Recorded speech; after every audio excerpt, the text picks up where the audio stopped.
നമസ്കാരം. ഏവർക്കും ഇന്നത്തെ പ്രധാനപ്പെട്ട സ്റ്റോക്ക് മാർക്കറ്റ് വാർത്തകളിലേക്ക് സ്വാഗതം. ഇൻഡോ-പാക് യുദ്ധഭീഷണി അകന്നത് മൂലം ഇന്നലെ ഒരു വലിയ റാലി നമ്മുടെ മാർക്കറ്റിൽ കാണുവാനായി സാധിച്ചു. എല്ലാ ഇൻഡെക്സുകളും 3.5% മുതൽ 4%-ലേറെ വർധനവ് രേഖപ്പെടുത്തുകയുണ്ടായി. ഇന്നലെ ഒരു ദിവസം മാത്രം ഇന്ത്യൻ മാർക്കറ്റിൽ 6 ലക്ഷം കോടി രൂപയുടെ ക്യാപിറ്റൽ ആഡ് ആവുക ഉണ്ടായി.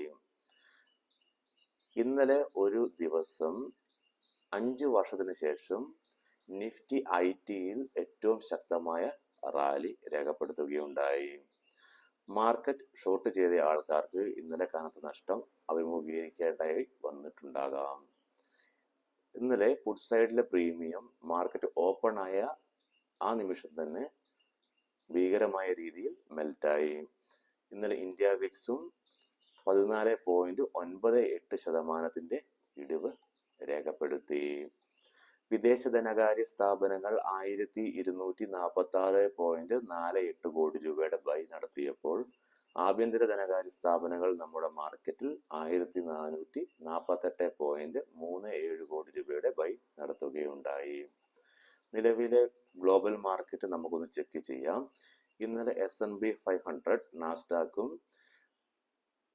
3%-ലേറെ ഉയർച്ച രേഖപ്പെടുത്തി വ്യാപാരം അവസാനിപ്പിച്ചു. കാരണം പുതിയ താരിഫ് നയങ്ങൾ ലാസ്റ്റ് മാസം ഡൊണാൾഡ് ട്രംപ് കൊണ്ടുവന്നതൊക്കെ ഇന്നലെ വൈകുന്നേരം കൊണ്ട് തന്നെ എടുത്തു കളയുകയുണ്ടായി. തൽഫലമായിട്ടാണ് US മാർക്കറ്റിൽ ഇന്നലെ റാലി കണ്ടത്. എന്നിരുന്നാൽ പോലും ഡോ ജോൺസ് ഫ്യൂച്ചർ നിലവിൽ സ്ലൈറ്റ്ലി നെഗറ്റീവിലാണ് ട്രേഡ് ചെയ്യുന്നത്. യൂറോപ്യൻ മാർക്കറ്റ്സ് എല്ലാം ഇന്നലെ പോസിറ്റീവിൽ ക്ലോസ് ചെയ്യുവാൻ സാധിച്ചു. നിലവിൽ ഗിഫ്റ്റ് നിഫ്റ്റി ഒരു 100-ലേറെ പോയിന്റുകളുടെ താഴെയാണ് ഇന്നലത്തെ ക്ലോസിംഗ് റേഞ്ചിൽ നിന്നും ട്രേഡ് ചെയ്യുന്നത്. മാർക്കറ്റ് ഓപ്പൺ ആകുമ്പോഴുള്ള ലെവലുകൾ എന്താണെന്ന് ഇപ്പോൾ പറയുവാൻ സാധിക്കുകയില്ല. എന്നിരുന്നാൽ പോലും നമ്മളൊരു കാര്യം ശ്രദ്ധിക്കേണ്ടത്, 5-6 മാസമായി ഇന്ത്യൻ മാർക്കറ്റ് മോശമായിട്ട് പെർഫോം ചെയ്യുകയായിരുന്നു. പക്ഷേ ഈ അമിതമായിട്ടുള്ള താരിഫ് ചൈനയുടെ മുകളിൽ അമേരിക്ക ചുമത്താൻ തുടങ്ങിയപ്പോഴാണ് നമ്മുടെ മാർക്കറ്റിൽ FIIs തിരിച്ചു വന്നതും നമ്മുടെ മാർക്കറ്റ് റാലി തുടങ്ങിയതും, ഈ ഇൻഡോ-പാക് എസ്കലേഷന് തൊട്ട് മുൻപ് വരെ. എന്നിരുന്നാൽ പോലും ഇന്നലെ അമേരിക്കയും ചൈനയും തമ്മിലുള്ള പുതിയ കരാറുകൾ മൂലം ഇന്ന് നമ്മുടെ മാർക്കറ്റിനെ അത് മോശമായി സ്വാധീനിക്കുവാൻ സാധ്യതകൾ ഏറെയാണ്. ഇനി നമുക്ക് ഇന്നത്തെ പ്രധാനപ്പെട്ട സ്റ്റോക്ക് ന്യൂസിലേക്ക് കിടക്കാം. ഇതൊരു ബൈ ഓർ സെൽ റെക്കമെൻഡേഷൻ അല്ല, ജസ്റ്റ് ന്യൂസ് ഷെയർ ചെയ്യുക എന്ന് മാത്രമാണ് നമ്മുടെ പേർപ്പസ്. ചാനൽ സബ്സ്ക്രൈബ് ചെയ്യാത്തവർ ദയവായി സബ്സ്ക്രൈബ് ചെയ്യുക. PVR ഐനോക്സ് കമ്പനിയുടെ നഷ്ടം 129.5 കോടി രൂപയിൽ നിന്ന് 125 കോടി രൂപയിലേക്ക് ഒരു കുറവ് രേഖപ്പെടുത്തി. കമ്പനിയുടെ റവന്യൂ 1250 കോടി രൂപയായി ഇടിവ് രേഖപ്പെടുത്തുകയുണ്ടായി. ടാറ്റ സ്റ്റീൽ കമ്പനിയുടെ റവന്യൂ 4.2% ഇടിവ് രേഖപ്പെടുത്തുകയുണ്ടായി. തത്സമയം കമ്പനി 3.6 രൂപയുടെ ഡിവിഡൻഡ് പ്രഖ്യാപിക്കുകയുണ്ടായി. ഏത എനർജി കമ്പനിയുടെ നഷ്ടം 238.3 കോടി രൂപയിൽ നിന്ന് 234 കോടി രൂപയായി നഷ്ടം കുറയ്ക്കുകയുണ്ടായി. കമ്പനിയുടെ റവന്യൂവിൽ 29% വർധനവ് രേഖപ്പെടുത്തി. ബിർള കോർപ്പറേഷൻ കമ്പനിയുടെ ഷെയർ ഇന്നലെ 20% ഒരു ഉയർച്ച രേഖപ്പെടുത്തുകയുണ്ടായി. നല്ല ഒരു Q4 റിസൾട്ടിനെ തുടർന്ന്.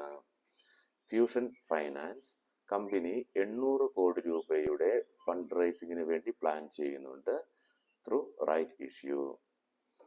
L&T മൈൻട്രി കമ്പനിക്ക് $450 മില്യൺ പുതിയ ഒരു ഓർഡർ ലഭിച്ചു. റിലയൻസ് പവർ കമ്പനിക്ക് പുതിയ ഒരു ഓർഡർ SGVN എന്ന കമ്പനിയുടെ ഭാഗത്തു നിന്ന് ലഭിക്കുകയുണ്ടായി. പേടിഎം അറ്റ്ഫിൻ, അതായത് അലിബാബ, ചൈനയിലുള്ള അലിബാബ കമ്പനിയുടെ ഒരു സബ്സിഡറിയാണ്. അവര് 4% പേടിഎമ്മിലുള്ള ഷെയർസ് വിൽക്കാൻ ഉദ്ദേശിക്കുന്നു എന്ന വാർത്ത വരുന്നുണ്ട്. അതായത് 2200 കോടി രൂപയ്ക്കായിരിക്കും അത്രയും വാല്യുള്ള സ്റ്റോക്കുകളായിരിക്കും വിറ്റൊഴിവാക്കാൻ വേണ്ടി പോകുന്നതാണ് നിലവിലെ വാർത്ത. ബ്ലോക്ക് ഡീൽ വഴിയായിരിക്കും ഇത് നടത്തുക. സാഗിൾ പ്രീപെയ്ഡ് ഓഷ്യൻ കമ്പനിയുടെ ലാഭം 19 കോടി രൂപയിൽ നിന്ന് 32 കോടിയിലേക്ക് ഉയർച്ച രേഖപ്പെടുത്തുകയുണ്ടായി. ഉഷ മാർട്ടിൻ കമ്പനിയുടെ ലാഭം 55 കോടി രൂപയിൽ നിന്ന് 71 കോടി രൂപയിലേക്ക് വർധനവ് രേഖപ്പെടുത്തുകയുണ്ടായി. ഈ പറഞ്ഞ റിസൾട്ടൊക്കെ ക്വാർട്ടർ 4 റിസൾട്ടാണ്. വീഡിയോ കണ്ട എല്ലാവർക്കും നന്ദി, നമസ്കാരം. നല്ല ഒരു ട്രേഡിംഗ് ദിനം ഏവർക്കും ആശംസിക്കുന്നു.